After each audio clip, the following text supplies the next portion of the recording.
सभी लोग मिल के बोलेंगे बगलामुखी माता की जय, सिद्धाश्रम की जय, ब्रह्मांड के सभी गुरु देवी देवताओं की, हम लोगों के माता पिता की, भारत माता की जय। हर हर महादेव। आज गुरुवार का दिन है। मैं बड़े संक्षेप में आप लोगों को 20-25 मिनट में खाली की पॉइंट्स बता दे रहा हूँ। डिटेल प्रवचन हम लोग स्टार्ट करेंगे गुप्त नवरात्रि के समय से। एक तो बड़ी खुशी की बात है कि काशी से लेके यहाँ तक की यात्रा हम लोगों की बड़ी अच्छी हो गई। विश्वनाथ जी का भी आशीर्वाद लेकर आए हम लोग। बगला माई तो यहाँ साक्षात प्रकट है ही है और बड़ी तपस्या हम लोग कर भी रहे हैं देश के विश्व के कल्याण के लिए। मैं आप लोगों को दुर्गा सप्तशती का एक मंत्र का भाव समझाता हूँ जिससे आपका हर प्रकार का भय निकल जाए। इस समय हर व्यक्ति कोरोना की वजह से परेशान है, सभी त्रस्त हैं और माँ प्रसन्न होकर प्रकट होके जब महिषासुर का वध करती है दुर्गा सप्तशती प्रकरण में, तो उसके वध के बाद देवता लोग माँ की स्तुति करते हैं। स्तुति के बाद भी जब माँ एकदम प्रसन्न होती है तो देवता लोगों से पूछती कि आप लोग क्या चाहते हो। तो देवता लोग तो यही कहते हैं कि हम लोग परेशानियाँ जब जब आवे माता तब तब आप आकर के प्रकट होकर के अवतार लेके किसी न किसी माध्यम से हम लोगों की रक्षा करते रहें और हमारी जो कुछ स्टेटस बची है देव तत्व या धर्म जो भी कहें उसको आप बचाती रहें। तो सबसे बड़ी विपत्ति तो इस समय लोगों को ये है कि हम मर जाएंगे, जान बचेगी कि नहीं बचेगी, एक समस्या। और मान लो बच भी गए तो इकोनॉमी बहुत डाउन हो जाएगी, आर्थिक स्थिति चरमरा जाएगी, तो दूसरा भय। अब आर्थिक स्थिति क्या बनेगी नहीं बनेगी वो तो भविष्य जाने। और तीसरा सबसे बड़ा भय अब इस समय खड़ा है कि विश्व युद्ध न हो जाए, वो भी एक भय तो है। तो युद्ध भी कई प्रकार के हैं, मन के अंदर का युद्ध, परिवार के अंदर का युद्ध, देश का युद्ध। तो युद्ध के बिना तो जीवन है नहीं। तो माता सबका सारांश में जो उत्तर दे रहे हैं मैं आपको वो सारांश बता दे रहा हूँ, आप लोग गौर से इसका अर्थ समझें। माँ बोलती है कि देखो देवताओं, अगर मैं किसी भी व्यक्ति पर प्रसन्न होती हूँ या किसी समूह पर प्रसन्न होती हूँ या किसी राष्ट्र पर प्रसन्न होती हूँ तो मैं क्या करती हूँ वो पूरा माँ समझा देती है। पर वो सब समझाने के पहले माँ सबको ये समझाती है कि मैं क्या हूँ। जब तक हम उस ईश्वर को, देवता को, आदि शक्ति को समझेंगे नहीं, हम उसका लाभ नहीं ले पाएंगे। तो सर्वप्रथम माँ कहती है कि मत्त प्रकृति पुरुषात्मक। इस ब्रह्मांड में जो कुछ तुम देख रहे हो सब लोग, प्रकृति या पुरुष, ये सब मत्त मतलब मुझसे उत्पन्न है। मेरे अतिरिक्त कुछ है नहीं, मैं ही प्रकृति, मैं ही पुरुष, सब कुछ मैं ही हूँ।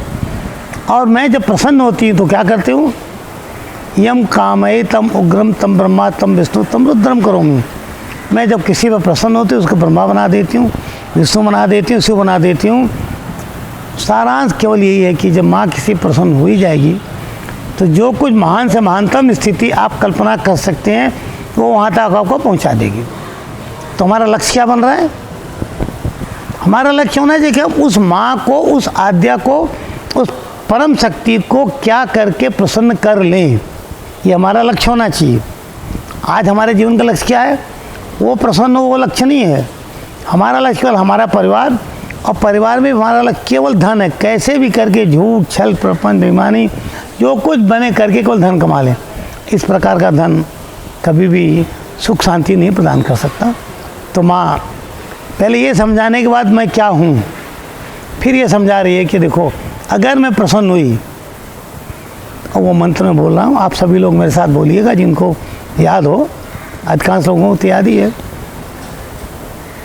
सर्वा बाधा विनिर्मुक्तो, मैं रिपीट कर रहा हूँ, सर्वा बाधा विनिर्मुक्तो धन धान्य सुतान्वित मनुष्यो मत प्रसादेन भविष्यति न संशय।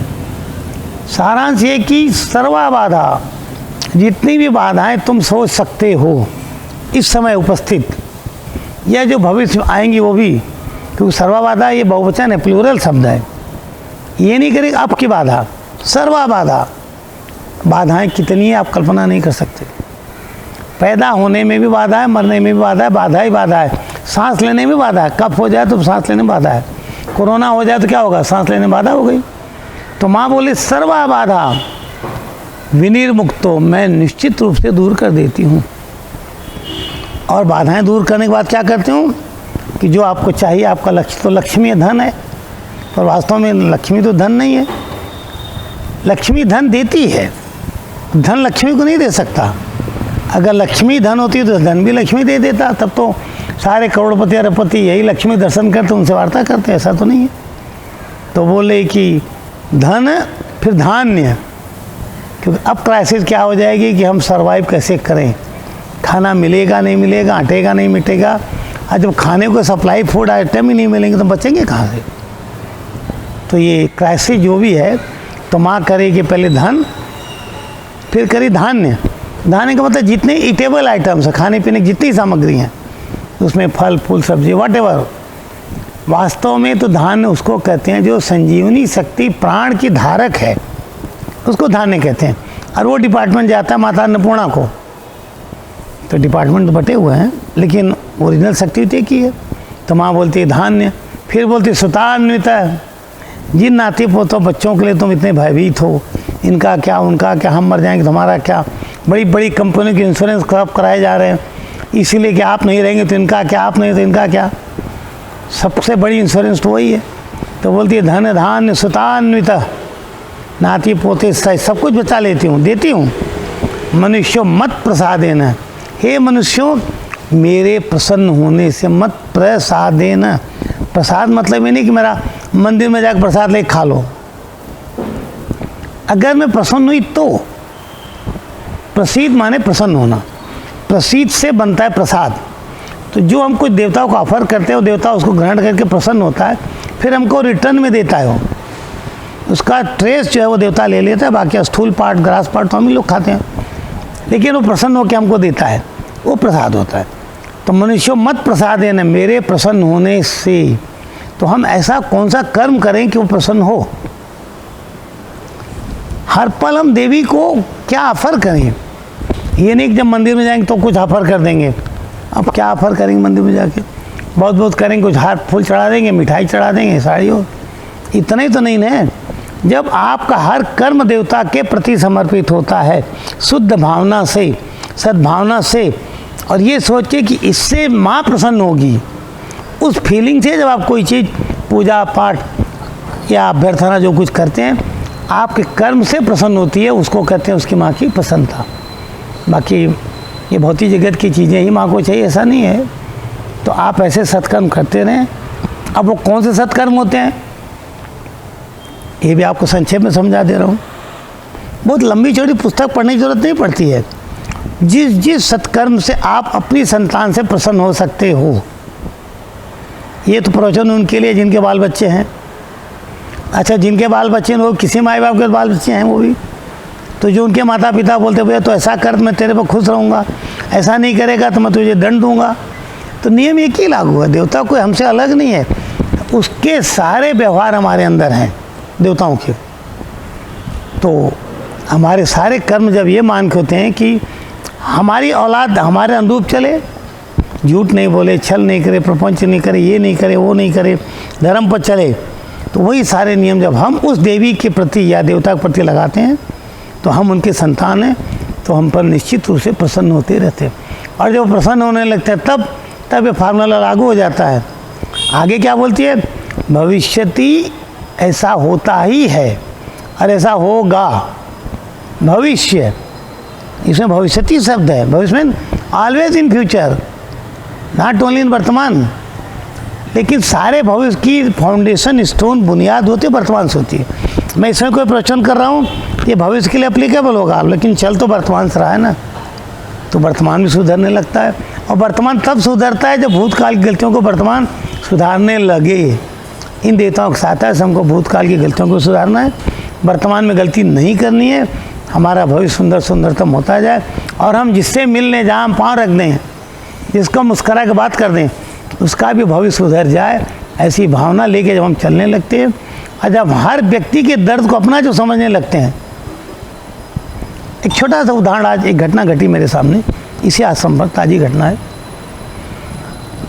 किसी को पपीते का पत्ता चाहिए था अपना, आजकल पपीते का पत्ता तो लोग गिलो ये सब यूज़ कर रहे हैं दवाई के लिए। तो हमने शिष्यों से कहा कि भाई इनको एक पत्ता तोड़ के दे पपीते के पेड़ में से। बेचारे पपीता का पेड़ ऊंचाई पर था, तोड़ नहीं पा रहे हैं। और उन्होंने उसको कहा भाई नहीं टूट रहा है, वो जाने लगी। अब वो महिला को पत्ता मिले ना मिले मेरा क्या लेना देना है, मैं तो जानता भी नहीं, वैसे भी कोई लिंक नहीं मेरी।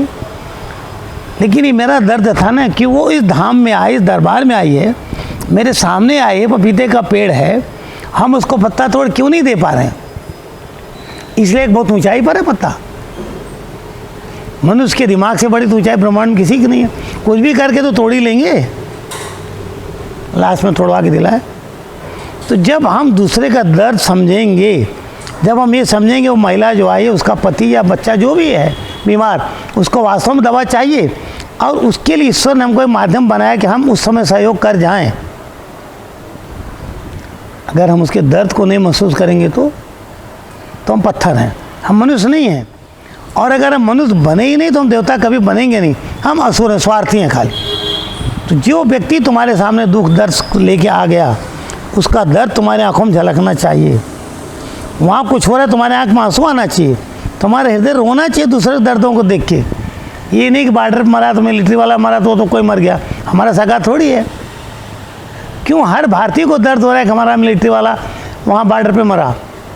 वो एक अपनत्व की फीलिंग है।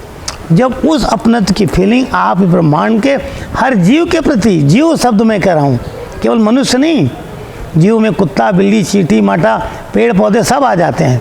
जब उन सब के प्रति हमारे मन में ऐसा दर्द भावना होती है और सबके कल्याण की भावना जब हमारे मन में आ जाती है, एक छोटी सी घास का टुकड़ा भी मरता हुआ आज हमको दिखने लगे और तब लगे कि नहीं इसको पानी दे के हमको जिंदा करना है, उस अवस्था में माता आप पर बिल्कुल प्रसन्न होने लगती। क्यों? क्योंकि आप पूरी सृष्टि की सुरक्षा में लगे हुए, वहाँ कोई स्वार्थ नहीं होता है। जब निस्वार्थ भाव से आप लग जाते हैं अपने कर्म में लोक कल्याण हेतु, तो कामाख्या के तीनों वचन समझ में आने लगते हैं।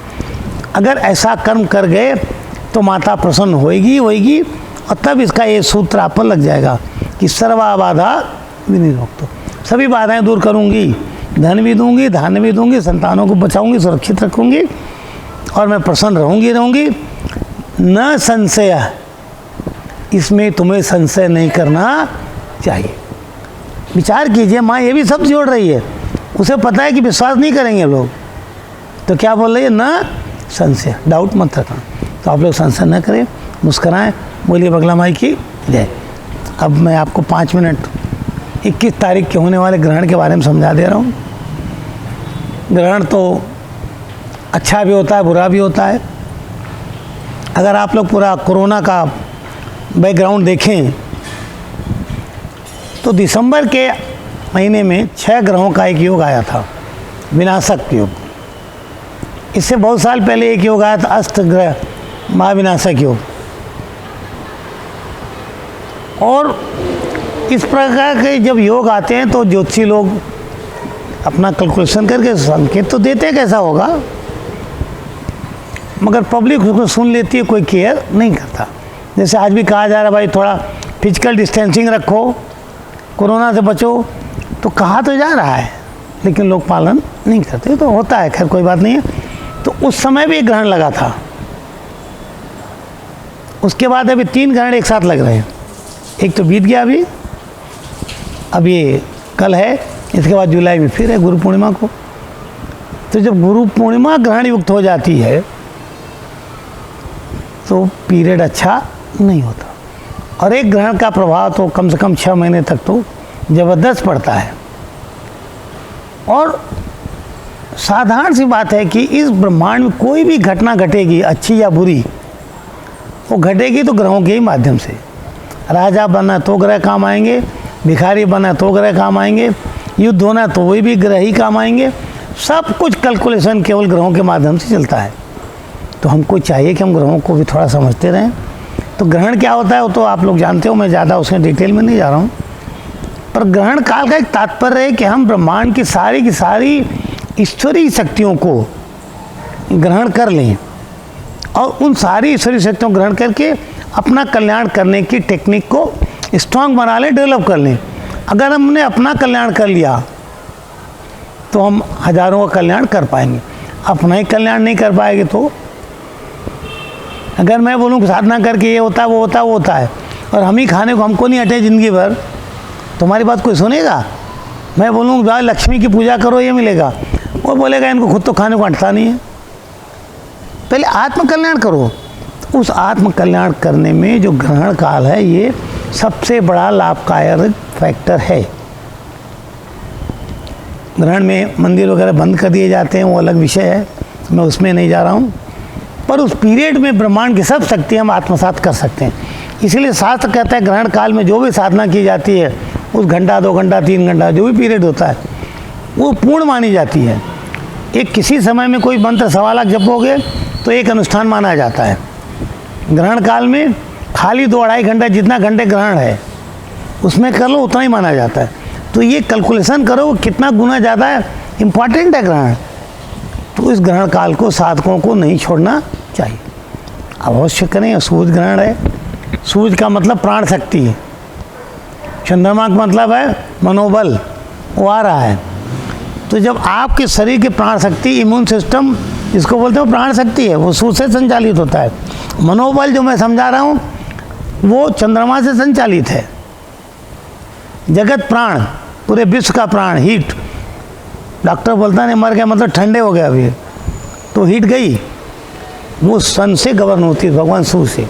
तो कल उसका ग्रहण का पीरियड है, तो हमारा सनसेट न होने पावे, हमारी आत्मशक्ति क्षीण न हो, उस पीरियड में बैठ कर के हमको जो भी मंत्र हमको प्रदान हुआ हो अपने गुरु से या अपनी कुल परंपरा से, ये जरूरी नहीं कि हर चीज़ आपको गुरु से मिली हो, कुल परंपरा में भी होता है या अपनी किताबों से कहीं पढ़ा हो, कुछ भी ज्ञान आपको कहीं भी किसी भी सोर्स से मिला हो, उस ज्ञान को लगा के ग्रहण काल में अपनी तपस्या में घंटा 2 घंटा बैठ जाना चाहिए।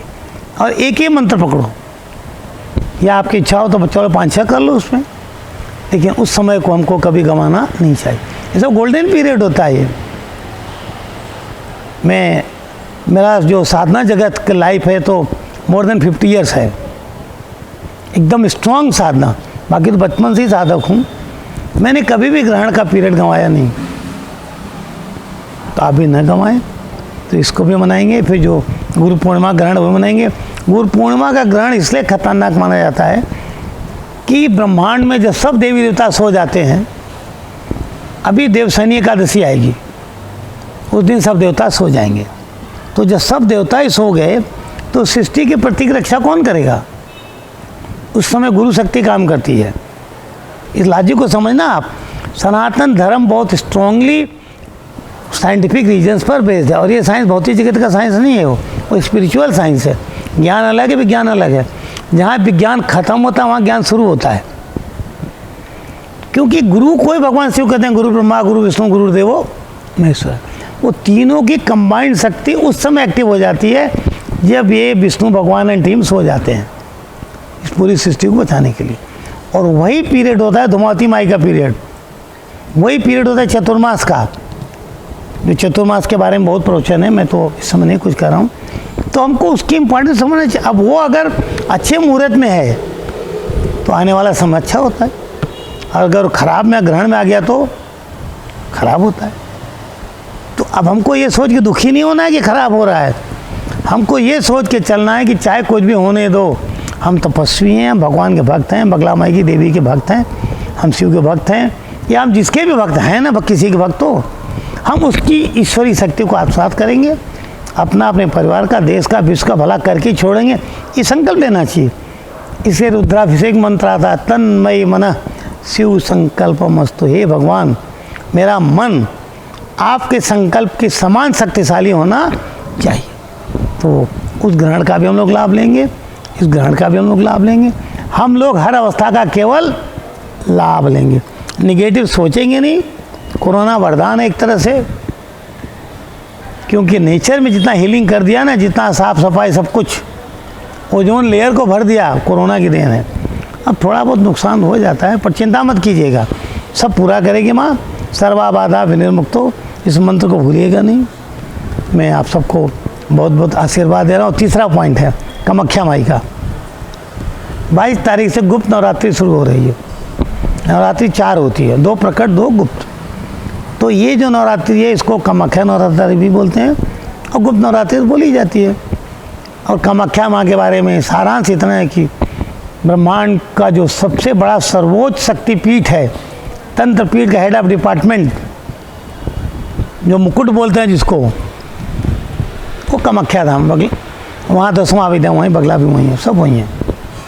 और 10 महाविद्याएँ पूरे ब्रह्मांड को संचालित करती हैं।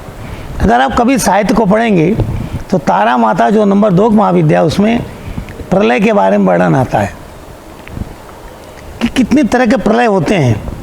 वो प्रलय का टॉक मैंने संक्षेप में काशी वाले अभी 1-2 महीना पहले दिया था, वो यूट्यूब में है, आप लोग सुनने का प्रयास कीजिएगा, जिसमें ग्लोबल वार्मिंग या सूर्य का उसमें जिक्र है, तारा कैसे सूर्य को संचालित करती है। ये 10 महाविद्याएँ ब्रह्मांड को चलाती हैं और हम सब लोग भगवान की कृपा से, गुरुओं के आशीर्वाद से महाविद्या वाले हैं। और महाविद्या का मतलब वो विद्या जिसको जानने के बाद पुनर्जन्म नहीं होता, तो उसको समझेंगे। तो और कामाख्या माँ की साधना हम लोग 9 दिन करेंगे, क्योंकि अगर कामाख्या प्रसन्न हो गई तो सारी कामनाओं की पूर्ति की देवी कौन है? काम मीन्स कामना, इच्छा, डिजायर्स।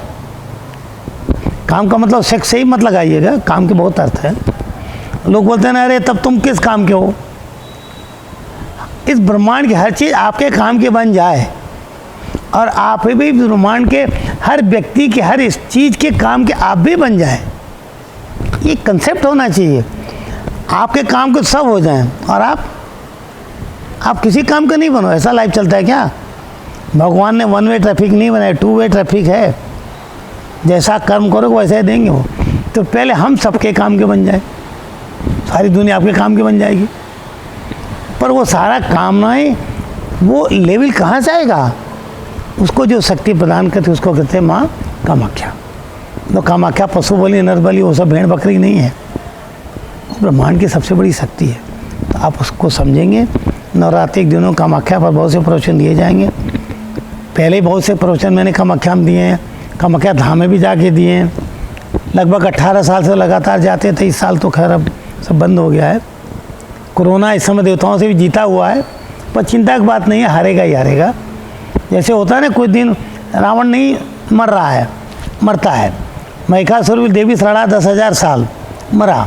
कोरोना भी मरेगा, चिंता मत करिएगा, हारिएगा नहीं, क्योंकि हम लोग हारने के लिए पैदा नहीं। संघर्ष तो चलता है।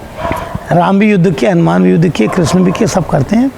तो नॉट वरी, उस कामाख्या शक्तियों को आप ग्रहण करें।